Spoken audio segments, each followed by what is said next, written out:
नमस्कार श्रोते हो, रेडिओ जयंतच्या आनंदी कट्ट्यावर मी अनुराधा आपण सर्वांचं मनपूर्वक स्वागत करते. श्रोते हो, आजच्या आनंदी कट्ट्यावर स्वरूपा कुलकर्णी यांनी शब्दबद्ध केलेला एक फार सुंदर विचार तुमच्याशी शेअर करते. भिशी संपवून अपर्णाताईला सोडायला मी तिच्या घरी निघाले. तिला माझ्या गाडीवरून घेऊन जाताना मस्त हवा सुटली होती. संध्याकाळची ती वेळ, खरंच खूप बरं वाटत होतं.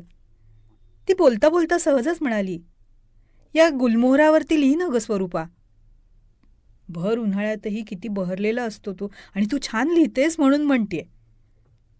तिचे शब्द मला एकदम थंड झुळुकीसारखे वाटले, कारण त्यात माझ्या लिखाणाचं तर कौतुक होतंच, पण मला ती गुलमोहरावर लिहायला सांगत होती ना, म्हणूनही होतं. तिला माहीत नव्हतं माझं लाडकं झाड गुलमोहर आहे ते. भर उन्हाळ्यात रखरखीत डांबरी रस्त्यावरून चालताना आपण सावलीच्या शोधात असतो. सावली म्हटलं की झाड शोधतो. खरंय, झाडांच्या परोपकारी वृत्तीचं द्योतक हेच की ती स्वतः उन्हात असतात, पण आपल्याला सावली देतात. दूर दूरपर्यंत जर झाडच नाही दिसलं आणि नुसत्या कॉन्क्रीटच्या इमारती बघितल्या की माझं मन कासावीस होतं. ऊन मी म्हणत असताना सावलीच मिळाली नाही तर वैतागण्याशिवाय दुसरा पर्यायच नसतो ना, नुसत्या घामाच्या धारा. चालता चालता पुढं गेल्यावर अचानक एक लाल केशरी सात चढवलेला, वाऱ्याच्या मंद झुळकीनं मंद डोलणारा गुलमोहर पाहिला. रखरखीत ऊन अगदी शीतल होऊन गेलं.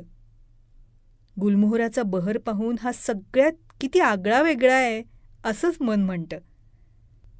आपल्या दाट सावलीनं तो प्रत्येक पाणथस्थाला आश्रय देतो. वैशाखात एकही पान नसलेला, केशरी लाल फुलांची दाटी असलेला हा वृक्ष पेंटिंग करणाऱ्या पेंटरला स्वतःकडे आकर्षित करून घेतो. गुलमोहर लांबूनच ओळखू येतो, कारण त्याचा साजच वेगळा.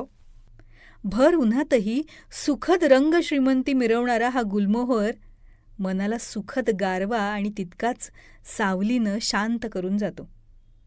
बऱ्याच सोसायटीमध्ये हा असतोच, जणू त्यानं आपल्या रंगवैभवानं ही जागा पटकवली आहे.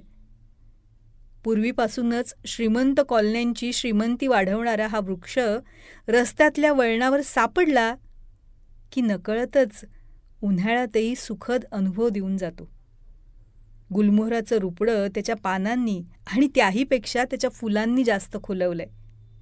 कला श्रीमंत वृक्षाची ओळख ही त्याच्या रंगरूपावरनं तर होतेच, तसंच भर पावसातही आपल्या अस्तित्वानं आसऱ्याला आलेल्या पाणथस्थाला आश्रय देऊन जाणं या त्याच्या गुणांमुळेही होते. हा वृक्ष बहरात नसतानाही इतर वृक्षांपेक्षा जास्त काळ हिरवाई टिकवतो. या झाडाखालची दाट सावली येणाऱ्या जाणाऱ्यांना प्रसन्न करून जाते. मंडळी, खरंच आपल्या आयुष्यातही काही माणसं अशीच भेटतात ना, गुलमोहरासारखी, स्वतःच्या वेगळेपणानं आपल्याला श्रीमंत करणारी, भर उन्हातही सावली देणारी. अशी माणसं काळाच्या ओघात आपल्यापासून लांब गेली असली तरी पण मनात मात्र आपलं स्थान कायम ठेवून जातात. अगदी हक्कानं ते आपलं स्थान पटकावतात. ह्यांच्या जगण्यातली आणि वागण्यातली श्रीमंती खरोखरच भारावून टाकते आपल्याला. आपल्यालाही या गुलमोहराचे गुण लाभलेल्या माणसांसारखं जगण्यातलं आणि वागण्यातलं श्रीमंतीपण वागवता येईल.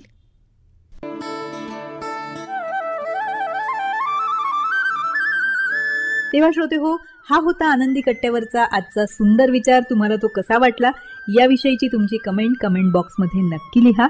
आणि त्याचबरोबर रेडिओ जयंतचे दर्जेदार कार्यक्रम ऐकण्यासाठी रेडिओ जयंत लाईक करा, शेअर करा आणि सबस्क्राईब करा. रेडिओ जयंतचं सबस्क्रिप्शन फ्री आहे. आणि त्याचबरोबर नोटिफिकेशनसाठी बेल आयकॉनवर क्लिक करायला सुद्धा विसरू नका.